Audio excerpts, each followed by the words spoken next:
నమస్తే, welcome to our channel. గత ప్రభుత్వ విధ్వంసకరమైన పాలన వల్ల ఎంతో కష్టపడి కూటమి ప్రభుత్వం ఘన విజయంతో అధికారంలోకి వచ్చింది. మరి ఇప్పుడు అటు జన సైనికులు కానివ్వండి, ఇటు టీడీపీ కార్యకర్తలు కానివ్వండి, నారా లోకేష్ గారికి డిప్యూటీ సీఎం ఇవ్వాలని చెప్పి టీడీపీ నాయకులు, క్యాడర్, అదే విధంగా ఒకవేళ లోకేష్ గారికి డిప్యూటీ సీఎం పదవి ఇస్తే పవన్ కళ్యాణ్ గారికి సీఎం పదవి ఇవ్వాలంటూ జన సైనికులు కోరుతున్నారు. మరి ఇది ఏ వైపుకు దారితీస్తుంది తెలుసుకునే ప్రయత్నం చేద్దాం. దీన్ని పూర్తిగా విశ్లేషించడానికి మనతో పాటుగా ఉన్నారు ప్రముఖ ఆర్థిక, రాజకీయ, సామాజిక విశ్లేషకులు మధుసూదన్ రెడ్డి గారు. వారిని అడిగి పూర్తి వివరాలు తెలుసుకుందాం. నమస్తే సార్. నమస్తే అమ్మా.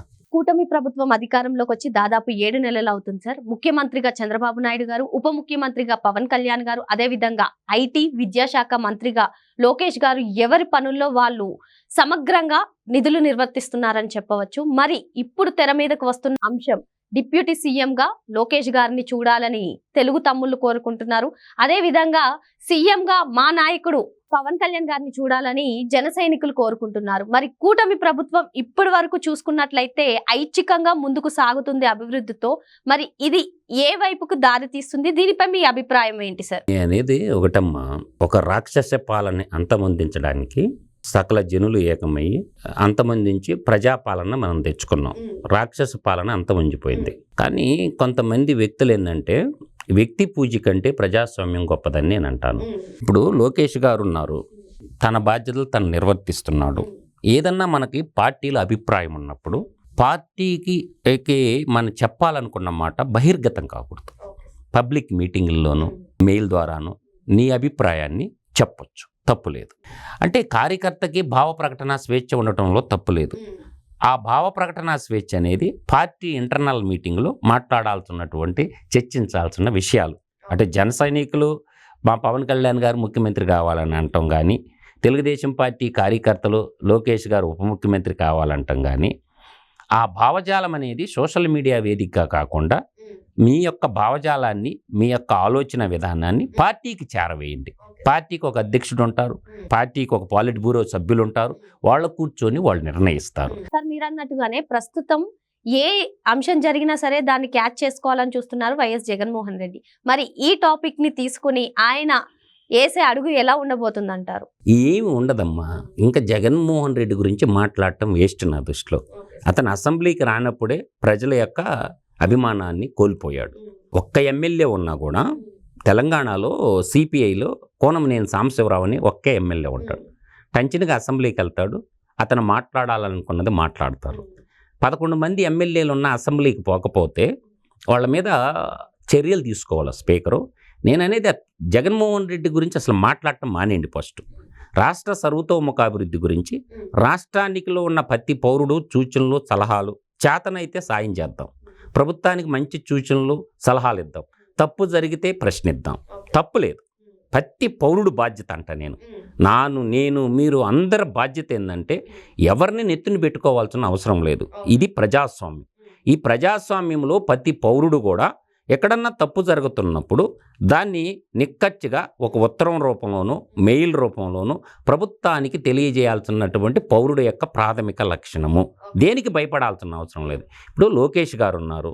గతంలో మీరు గుర్తుపెట్టుకుంటే ఏంటంటే 14-19 కాలంలో ఇద్దరు మంత్రిమండలంలో ఉండటం వల్ల పార్టీ బలైపోయింది. 151 సీట్లు జగన్మోహన్ రెడ్డికి రావడానికి కారణం కూడా అది ఒకటి. పూర్తిగా విశ్లేషించుకుంటే ఇప్పుడు నేను మొన్న కూడా చెప్పాను, నేను ఒక 3 సంవత్సరాలు లోకేష్ గారు మంత్రిగా ఉండి చివరి 2 సంవత్సరాలు పార్టీకి బాధ్యత తీసుకొని పార్టీకి పనిచేయాలా. ముందు పార్టీ కార్యకర్తలకి సంక్షేమం చూడాలంటే లోకేష్ గారు మంత్రిగానే ఉండాలా. ఒక 3 సంవత్సరాలు మంత్రిమండలిలో ఉండి తన బాధ్యతలు తను నిర్వర్తించి చివరి 2 సంవత్సరాలు పూర్తిగా పార్టీకి అంకితం అయిపోతే 175 నియోజకవర్గాలు ఉన్నాయి. రేపు ఇంకొక 50 పెరగతుండే 225 అవుతాయి. అంటే 225 నియోజకవర్గాల్లో ఎన్ని మండలాలు ఉంటాయి? ప్రతి కార్యకర్తతో మండలాల మీటింగ్ పెట్టాలకే చివర మనకి ఎన్ని రోజులు మిగులుతాయమ్మా? చివర ఎన్నో రోజులు ఉండవు. దాంట్లో అన్ని సమస్య కొన్ని వర్షాకాలం కొన్ని పోతాయి, ఎండాకాలం కొన్ని పోతాయి. ఇవన్నీ పోయేళ్ళకి ఏంటంటే పార్టీని సమన్వయం చేసి కార్యకర్తలని మళ్ళీ కార్యోన్ముఖలు చేసి 2029లో మళ్ళీ పార్టీ కూటమి ప్రభుత్వం అధికారంలోకి రావాలని ప్రజలు కోరుకుంటున్నారు. ఈ 4-5 మాట్లాడినంత మాత్రాన ఏమీ కాదు. ఆ గిల్లీ గజ్జాలు పెట్టి ఈ కూటమిని విచ్ఛిన్నం చేయాలా అనే కొన్ని దుష్ట శక్తులు పనిచేస్తున్నాయి. ఈ మధ్యకాలంలో ఏం చేశారంటే యువజన శ్రామిక రైతు పార్టీని వదిలేసి కొంతమంది బీజేపీలోకి, కొంతమంది జనసేనలోకి, కొంతమంది తెలుగుదేశంలోకి రావడం వల్ల ఈ అలజడులకి అవకాశాలు ఎక్కువ ఏర్పడుతున్నాయి. ఎందుకంటే రెచ్చగొట్టడం వల్ల పార్టీ వినాశనాలు అయిపోతాయి. అంటే విడిపోతే గెలవలేం. ఇప్పుడు చీమల చేత చిక్కే సావధి సుమతి అని విషసర్పాన్ని చిన్న చిన్న చీమలు ముట్టుకొని కుట్టి చంపేస్తాయి. వాడు విషసర్పం లాంటివాడు, అవతలోడు కలికాల జగనాసురుడు, వాడు మాయగాడు. ఆ మాయగాడిని జయించాలంటే ఈ అందరూ ఏకోన్ముఖంగా రాష్ట్రం బాగుండాలా, అందులో మనం అందరం ఉండాలా, రాష్ట్రం బాగా ఇప్పుడు అభివృద్ధి జరుగుతుంది. ఈ చిన్న చిన్న రాజకీయ పెట్టి తలా ఒక మాట మాట్లాడటం వల్ల నష్టపోయేది ఒకరు నష్టపోతే అందరు నష్టపోతారు. కాబట్టి మనం చూసాం, ఆవుల కథ విన్నాం, చీమల కథ మనకు తెలుసు. కాబట్టి ఏమన్నా చిన్న చిన్న భేషజాలు సమన్వయ లోపం ఉంటుందమ్మా. ఇక్కడ ప్రధానంగా ఎక్కడొస్తుందంటమ్మా, ప్రభుత్వంలో 4 విషయాల్లో లోపం వస్తుందమ్మా. ఈ 4 విషయాలు ఏంటంటే ప్రధానంగా లిక్కర్ షాపులు ఒకటి, ఇదొకటి ప్రభుత్వానికి చెడ్డ పేరు తెచ్చేది ఇదొకటి. రెండోది అంటే ఇసుక రీచ్ల కాడ ఇదొకటి వస్తుంది. మూడోది ఏంటంటే గ్రావలు మట్టి మూడోది. 4వది నామినేటెడ్ పదవులు. ఈ 4 ఇంకేం ఉండదు. ఒకటేం చెప్పాను, లిక్కరు, ప్రధానంగా లిక్కర్ కాడ వస్తాయి. రెండోది ఇసుక, మూడోది ఏంటంటే గ్రావలు, ఈ మైనింగ్ అంటారు దీన్ని, ఈ మైనింగ్ కింద వచ్చేటటువంటి సమస్యలు. 4వది ఏంటంటే నామినేటెడ్ పదవులు.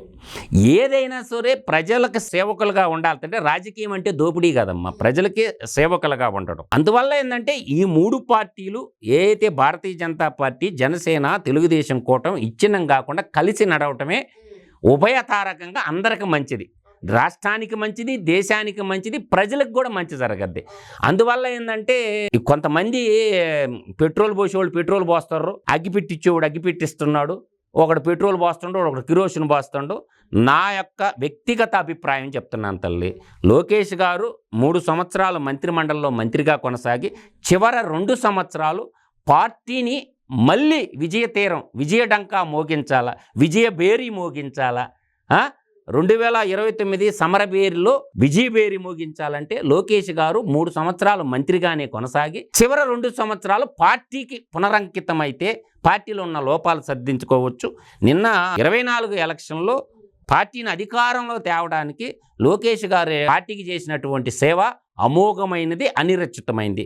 పార్టీ అధికారంలోకి వచ్చింది అంటే అది లోకేష్ గారి యొక్క, పవన్ కళ్యాణ్ గారు, లోకేష్ గారు, బాబు గారు అందరు సమిష్టి కృషి చేయబట్టి పార్టీ అధికారం ఉంది. నేను ఫైనల్గా 4 చెప్తా ఎప్పుడు కూడా, సత్యమేవ జయతే, లోకా సమస్త సుఖినో భవంతు, ధర్మో రక్షిత సర్వే జన సుఖినో భవంతు, తమసోమా జ్యోతిర్గమయ. ఇది మన ధర్మం. దీని ప్రకారం నడుచుకోండి. వ్యక్తిగత అజెండాలు పక్కన పెట్టి పార్టీ నిర్ణయం ప్రకారం కార్యకర్తలందరూ నడుచుకోవాలని చెప్పేది నా యొక్క అభిమతం అని మాత్రం ఘంటాపదంగా చెప్పగలను.